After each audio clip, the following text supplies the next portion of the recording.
સુરતમાં સતત વધી રહેલી ઘરફોડ ચોરીની ઘટનાઓ વચ્ચે ઉમરા પોલીસે ઘરફોડ ચોરીને અંજામ આપનાર કુખ્યાત હિરેશિંગા ગેંગના 2 કિશોર સહિત 5 રીઢાઓને રંગે હાથે ઝડપી પાડી 3 ગુનાનો ભેદ ઉકેલી કાઢ્યો હતો. સુરત પોલીસ કમિશનર અનુપમસિંહ ગેહલોત તથા સંયુક્ત પોલીસ કમિશનર સેક્ટર 2 કેન્ટ ડામોર, નાયબ police commissioner zone 4 doctor Nidhi Thakor અને મદદનીશ police commissioner G division V R. મલ્હોત્રાની સૂચના લઈને ઉમરા પીઆઈ જે રાઠવા તથા સેકન્ડ પીઆઈ એમ મોરીની ટીમ પેટ્રોલિંગમાં હતી.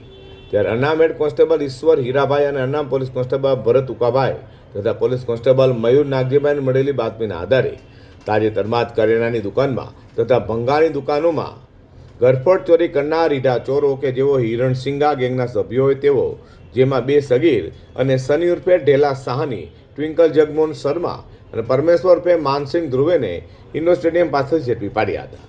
ઝડપેલા આરોપીએ ઉમરાની હદમાં 3 ગુનાની કબૂલાત કરી હતી. તો પોલીસે આરોપીઓ પાસેથી રોકડા રૂપિયા, સિગારેટના બોક્સ, પિત્તળ તથા બર્ગમેન મોપેડ મળી 47,000થી વધુની મત્તા કબજે કરી તેવા વિરુદ્ધ કાયદેસરની કાર્યવાહી હાથ ધરી છે.